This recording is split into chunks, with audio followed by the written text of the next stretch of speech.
Good morning students, class 12th। How are you all? कैसे हैं आप सभी?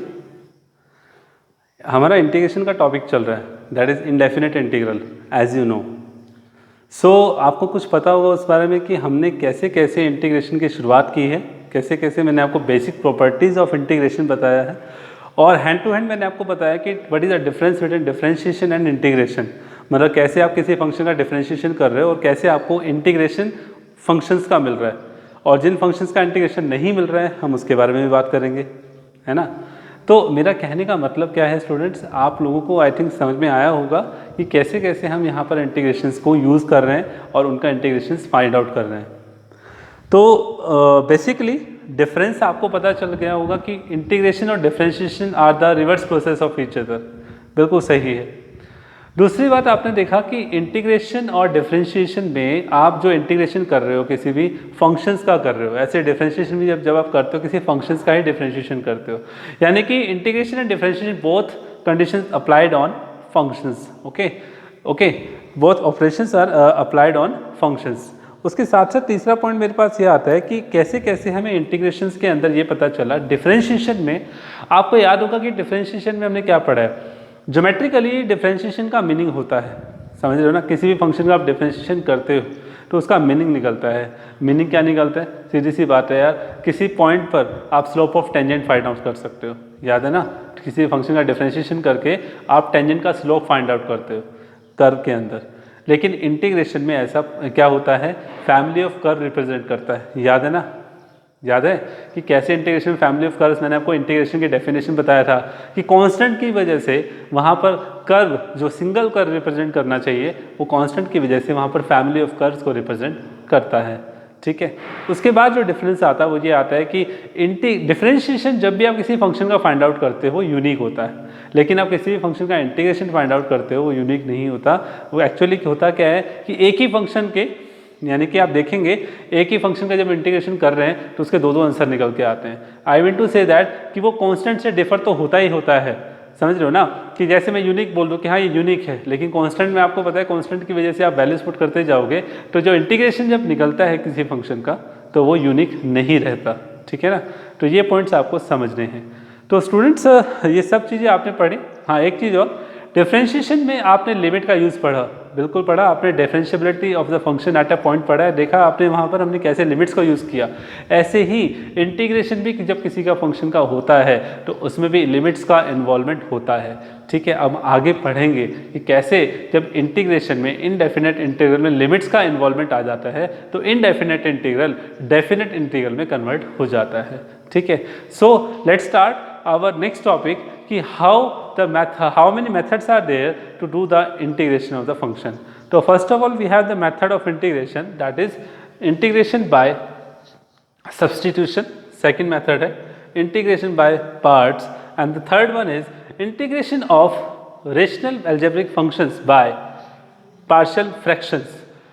तो I think word to word चलता हूँ। सबसे पहले लिखा हुआ है integration by substitution. Actually substitution क्या है? सब्सटीट्यूशन होता है किसी भी फंक्शन का अल्टरनेट फंक्शन पुट करना। सर उसकी ज़रूरत क्यों है?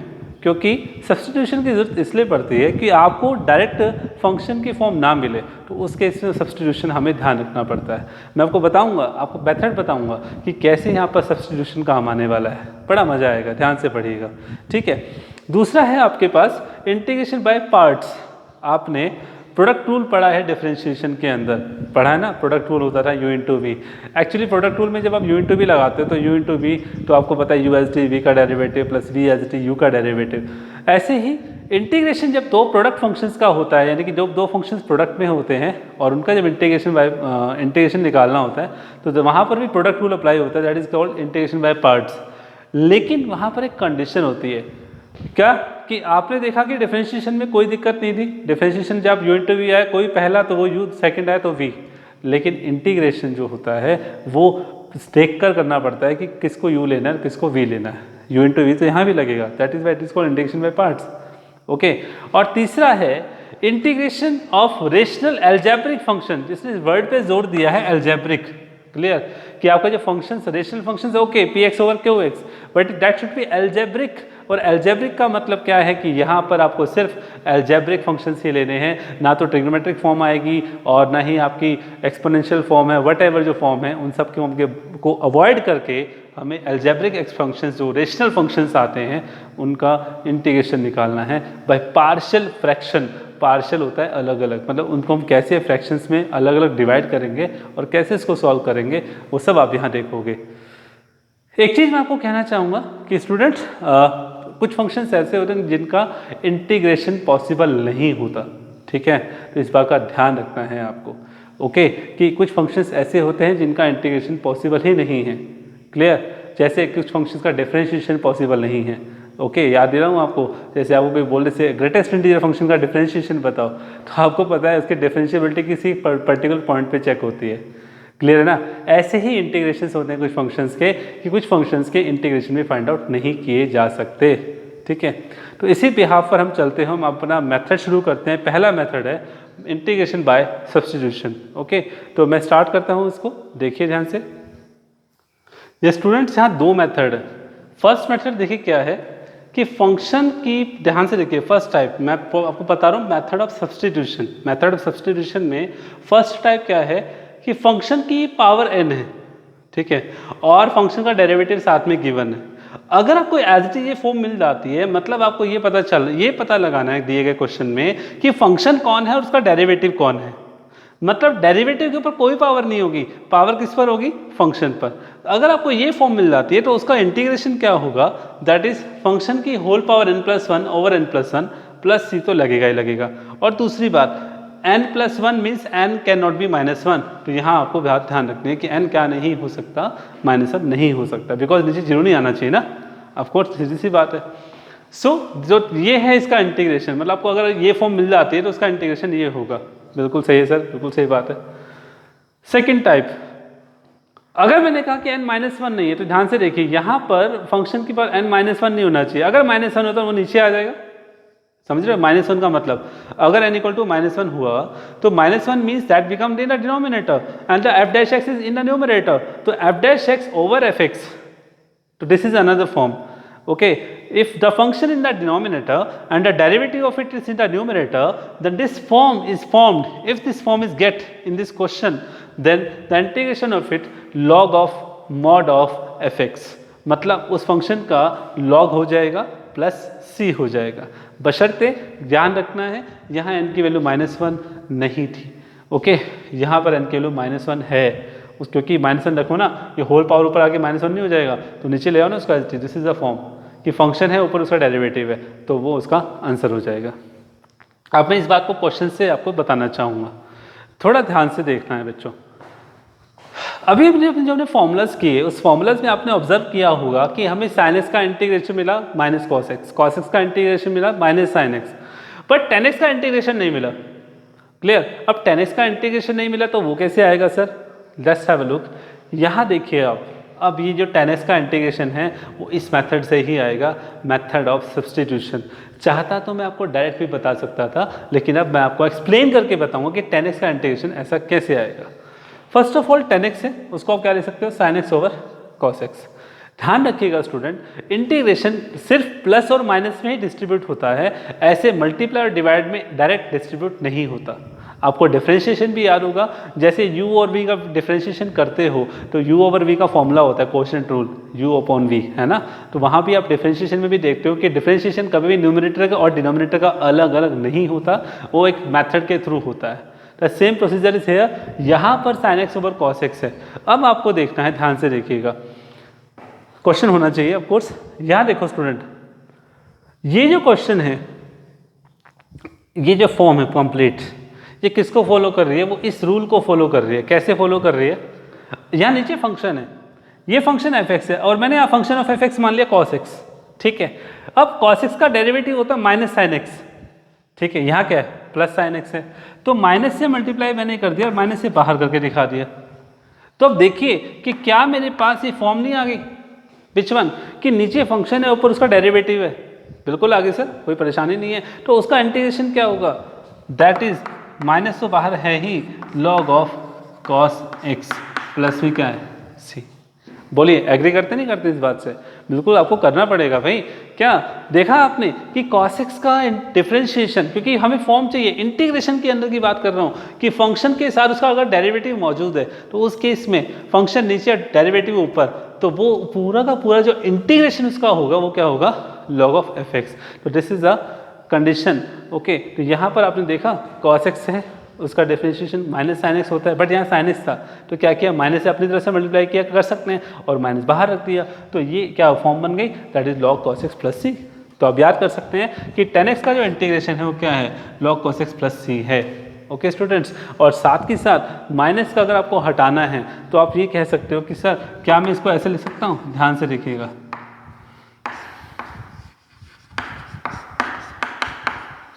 लॉ की प्रॉपर्टी याद है कि पावर अगर आगे तो वो वापस बैक में चली जाती है, बिल्कुल याद होनी चाहिए भाई।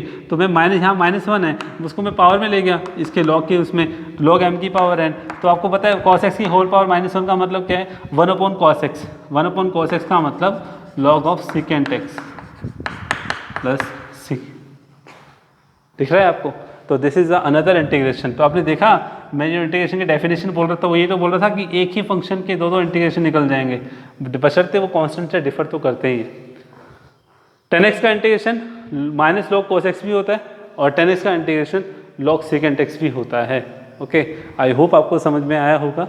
और अब मैं आपको बताने जा रहा हूँ ये जो टाइप्स हैं इनका कैसे यूज़ होगा स्टूडेंट्स, ठीक है।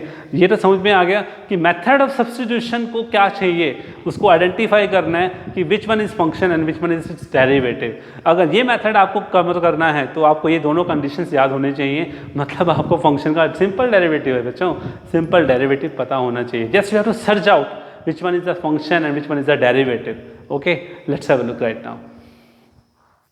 Okay students, look at this question. The question is evaluate the integration of e raised to power x plus 1 whole square into e raised to power x into dx. Okay, तो आपने कैसे किया इसे? तो of course सीधा सा point दिमाग में आ रहा है। आप क्या करने वाले हो कि पहले होल स्क्वायर सॉल्व कर रहे हो, e raised to power 2x plus 1 plus 2 into e raised to power x। बाहर कौन है, e raised to power x है, एज इट इज है, वो अंदर गया, सॉल्व हो रहा है, ठीक है, सबके पास चला गया। And just to remember the formula of the exponential function, that is the derivative integration of e raised to power mx is e raised to power mx over m। I hope आपको समझ में आ रहा होगा कि आपने integration of e raised to power mx का फॉर्मूला पढ़ा है, that is e raised to power mx over m plus c। Okay done, बिल्कुल सही है, ठीक है, not an issue. So what we have to do for this right now, the point is on the same way in another way I can solve this question again because we have done the method of substitution। तो students अब मैं आपको method of substitution के बारे में बताने वाला हूँ। प्रैक्टिस बेस्ड है टोटली। ओके, जितनी अच्छे से प्रैक्टिस कर रहे होंगे आप उतनी जल्दी से क्वेश्चन हो जाएगा, डोंट वरी अबाउट इट। मुझे बताइए, यही क्वेश्चन आपके सामने है, इसको मैंने सिंप्लीफाई किया, फिर इसका इंटीग्रेशन फाइंड आउट किया। Okay, but in the same way अगर मैं आपसे ऐसे पूछूं कि यार इसको मेथड ऑफ सब्स्टिट्यूशन से करो, तो कैसे करोगे? ऐसे कैसे, मैं क्यों कहूँगा, चलो मैं तो कहता हूँ जस्ट इवैल्यूएट। तो just click in your mind कि इसको मेथड ऑफ सब्स्टिट्यूशन कर सकते हैं, कैसे कर सकते हैं, it will carry out with you by you with the help of practice only. Okay, practice के साथ साथ चलना है। देखिए अब मैंने देखा कि जो e raised to power x plus 1 है, it's like a function because in the method of substitution I have told you we have to select out only two types, but first one we have to select which one is the function and what should be the derivative, and the first thing is this कि derivative के ऊपर power नहीं होगी यार, समझ रहे हो ना। डेरिवेटिव हालांकि पावर वाला आए वो बात अलग है, जैसे 10x का डेरिवेटिव सेकंड स्क्वायर x होता है, okay don't panic, but I am talking about कि डेरिवेटिव जो रूल सेज दैट कि फंक्शन की होल पावर कुछ भी हो सकती है, just you have to select the function only. Okay, and the derivative of it whether it can be in power और नॉट। मेरी बात समझ रहे हो ना आप? यानी कि अगर मैं साइन एक्स का डिफरेंशिएशन पूछूं तो कॉस एक्स मिलता है, मान लीजिए साइन एक्स की पावर 100 है बट कॉस एक्स के पास कुछ नहीं है, तो उसको इजीली सॉल्व किया जा सकता है। There are lot of example of the question, let's have a look. यहाँ पर मैं बात कर रहा हूँ कि which one is the function which should be the derivative. Method of substitution यही सिखाता है बच्चों, तो ध्यान से देखिए। e raised to power x plus 1 को मैं फंक्शन सेलेक्ट कर सकता हूँ बिकॉज इसका डेरिवेटिव ये है, क्योंकि e की पावर x का डेरिवेटिव e की पावर x रहेगा, प्लस 1 का कांस्टेंट है 0 हो जाएगा, तो e raised to power x मिल तो गया। अब मैं आपको बताता हूँ proper language of method of substitution कैसे यूज करना है। ध्यान से देखिएगा। करना क्या होता है, जब आपको ये पता चल जाए कि कौन सा फंक्शन है, कौन सा डेरिवेटिव है, तो स्टूडेंट्स प्लीज, वो तो एक डायरेक्ट रूल था जो मैंने आपके सामने रखा था, okay, that is the direct form, but आपको प्रॉपरली अगर मार्क्स लेना है सब्जेक्टिव फॉर्म में तो करना कैसे है, ठीक है। ऑब्जेक्टिव के लिए वो बिल्कुल डायरेक्ट है कि फंक्शन मिल गया, पावर में 1+ किया, वो नीचे आ गया, ओके, बट राइट नाउ यहाँ पर जो है प्रॉपर लैंग्वेज में आपको बताने जा रहा हूँ कैसे सॉल्व करना है। अब जब आपको पता चल जाए which one is function, which one is derivative, just solve out, just put the function in another variable let z, okay, हमने मान लिया z के एक बार, क्या put e raise to power expression equal to z, okay sir. अगर मैं इसको यहाँ z पुट करूंगा तो जो मेरा फंक्शन x की फॉर्म में था वो z में कन्वर्ट होने जा रहा है। अगर वो z में कन्वर्ट होने जा रहा है तो मेरे पास पूरा इंटीग्रेशन जो होगा वो भी मुझे z के रिस्पेक्ट में चाहिए, okay. We have selected which one is function, we have find out which one is function, तो इस मीन्स फंक्शंस को हमने पुट किया and do the derivative of it. यहीं पर डेरिवेटिव करो, यहाँ पर x के रिस्पेक्ट में करोगे तो यहाँ z के रिस्पेक्ट में होगा। यहाँ देखो क्या होगा, e raise to power x, e raise to power x, okay, और z का क्या हुआ, dz ओवर dx, और dx यहाँ लेकर आना है, मैं आपको फिर बोल रहा हूँ, ठीक है, dx को यहाँ लिखना है, ओके, क्लियर। अब आप डिफरेंशिएशन दोनों side with respect to x करोगे तो यहाँ तो सिंपल सिर्फ रहेगा, क्या रहेगा, सिंपल एज दैट, आप बोलोगे sir e raise to power x decimal and z का क्या हो, dz ओवर dx, ओके, तो dx को इधर लेकर आओ तो क्या मिला, ex dx is equal to dz, okay. Why I am doing so, because आपको जब पता चल गया है बच्चों कि फंक्शन कौन है, डेरिवेटिव कौन है, और दूसरी बात, सबसे बड़ी बात, जब आपने इसको z पुट कर दिया, we are doing the method of substitution, this is a substitution, which one, z is a substitute of it, e raise to power x plus 1 का सब्स्टिट्यूट कौन, z है। इसका मतलब कम फंक्शन जो x में था वो z में कन्वर्ट होने जा रहा है, तो whole over we have to find out z, okay. तो सर कैसे करना है, देखिए आप सभी, यहाँ पे मैंने z पुट किया, z हो गया, डेरिवेटिव साथ साथ करना है, डेरिवेटिव में ये फॉर्म मिला, तो देखिए इसकी जगह z पुट हो गया, तो मेरा जो इंटीग्रेशन वो क्या बन जाएगा, z square into in e raise to power x dx की जगह e raise to power x dx की जगह क्या आ गया, dz। तो देखिए ना पूरा फंक्शन मेरा z में कन्वर्ट हो गया, इंटीग्रेशन भी विद रिस्पेक्ट टू z हो रहा है, ओके ना। सो z स्क्वायर का इंटीग्रेशन आपको मालूम है, like x raise to power n का formula z cube over 3 plus c। So question is this, sir z की फॉर्म में आंसर आया है, क्वेश्चन तो x की फॉर्म में था, तो डोंट वरी अबाउट इट, जो आपने सब्स्टिट्यूट किया था उसको वापस यहाँ पुट कर दो इंटीग्रेशन फाइंड आउट करने के बाद, ओके। तो यहाँ आंसर क्या हुआ, e raise to power x plus 1 whole cube over 3 plus c, this one is an answer. I hope आपको समझ में आया होगा स्टूडेंट्स, ठीक है, इस तरीके से आपको ये समझना है, ओके। अब आप देख सकते हो कि यही आंसर यहाँ पर अलग है, यहाँ अलग है, ऑफ कोर्स एक ही फंक्शंस के दो अलग अलग इंटीग्रेशन फाइंड आउट किए जा सकते हैं। तो आई होप आपको समझ में आएगा, इस तरह से मेथड ऑफ सब्स्टिट्यूशन लगेगा, विच one is a function and which one it's derivative, okay. Just have a look another questions, okay students, look at this question, that is integration of 1 over cos square x into 1 minus tan x whole square dx over there, we have to solve it. So what we have done, cos square x है, go to the numerator, 1 upon cos square x becomes secant square x. Why I am doing so? Because look at the question right now, this is another form, and look at the question seriously, which one is a function and which one is a derivative, you will just find out. How?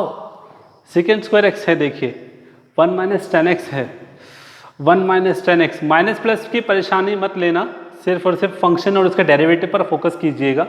What we have found that tan x is a function and derivative of secant square x. So what is this? 1 minus tan x is there. Don't worry. तो सीधा put कर लेते हैं 1 minus tan x को, क्या z put कर लिया, z convert हो गया तो this should not be in x, of course we have to convert whole over z। तो क्या करना है बेटा, फंक्शन को आपने पुट किया, पता चल गया फंक्शन कौन सा है, तो साथ साथ उसका डेरिवेटिव भी करना है, 1 का 0, differentiation both side with respect to x, so that is 1 का 0 minus secant square x dx is equal to dz। आपको पता चल गया होगा कि dx और dz कैसे आया, z का 1 हो जाता है, okay, but dz over dx होता है ना, with respect to x we are doing, तो dx कहाँ लेना है, इस साइड लेना है हमेशा। तो देखो क्या मिला, secant square x dx, we are taking minus the right side. Why? Because मेरे पास ये form as it is function में है, क्वेश्चन में है, तो I will put our integration become minus dz over z square. The simple integration is there right now, that is z square, minus is outside, z square become minus z square, z is over minus 2, sorry, not minus z square, z is over minus 2 and root, follow the rule, that is minus 2 plus 1 and minus 2 plus 1 over there plus c. So just solve it, what we get? This minus 2 plus 1 minus minus become plus, and we have 1 over z plus c, and what is z? Z is 1 minus 10x plus c. So this is our answer. Okay. I hope आपको समझ में आया होगा कैसे method of substitution हमें follow करना है. Right now students, I will discuss some more questions which is related to the integration of the some different functions. Okay, मतलब कुछ टाइप्स आपको मैं समझाने वाला हूँ कि अगर रेशनल फंक्शन आ जाए तो उसका रेशनलाइजेशन कैसे करते हैं. ठीक है, 2-3 क्वेश्चंस ऐसे आएंगे, तो आई होप आपको समझ में आएगा. तो I will discuss with you right now, just have a look. Okay students, just look at the question right now. What is the question is this: 1 over under root 2x plus 3 plus under root 2x minus 6. This is another type where we have the under roots situation in the denominator, and you know this is the indication to apply the rationalization method. So hope for the same, and I did the same. That means 2x plus 3 plus 2x minus 3 rationalize it, plus है, minus आपको भी ऐसे ही करना है, plus है तो rationalisation कीजिएगा, plus is there, minus से मल्टीप्लाई, माइनस से divide, and then this will go to the numerator, a plus b and a minus b will be there, that we have applied, that become a formula a square minus b square. In that case square root will be cancel out. What we get? 2x plus 3 minus 2x plus 3, 2x cancel, 3 plus 3 becomes 6, 1 over 6 is there. Okay, so we have to do the integration of it right now.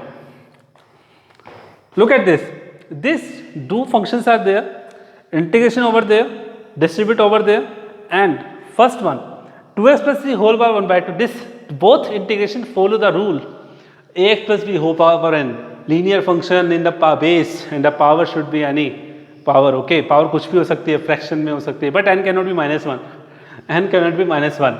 Okay, n can not be -1. So there 2x plus 3 whole power 3 by 2 is there, and sorry 1 by 6 is also there, 1 by 6 and that become 1 by 18, that is 1 by 18 and 1 by 18. So 1 by 6 is there, 1 by 6 will be distributed along with the integration. So what is this? 2x plus 3 whole power 3 by 2 will be there because this is 1 by 2. तो power वो उस rule को follow कर रहा है, तो n plus 1 over there, n plus 1 in the denominator. The coefficient of x क्या है? 2 है, वो भी तो आएगा साथ में. 3 by 2 into 2, 2 and 2 cancel out, 3 6 are 18. So what we get? 1 over 18, 2x plus 3 whole power 3 by 2 minus 1 over 18, 2x minus 3 whole power 3 by 2 plus c लगाना मत भूलिएगा.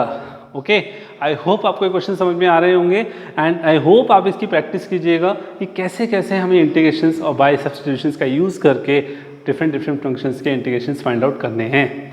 बहुत सारे मेथड आने वाले स्टूडेंट, बड़ा मज़ा आएगा. ठीक है, तब तक के लिए see you in the next meeting. Good bye.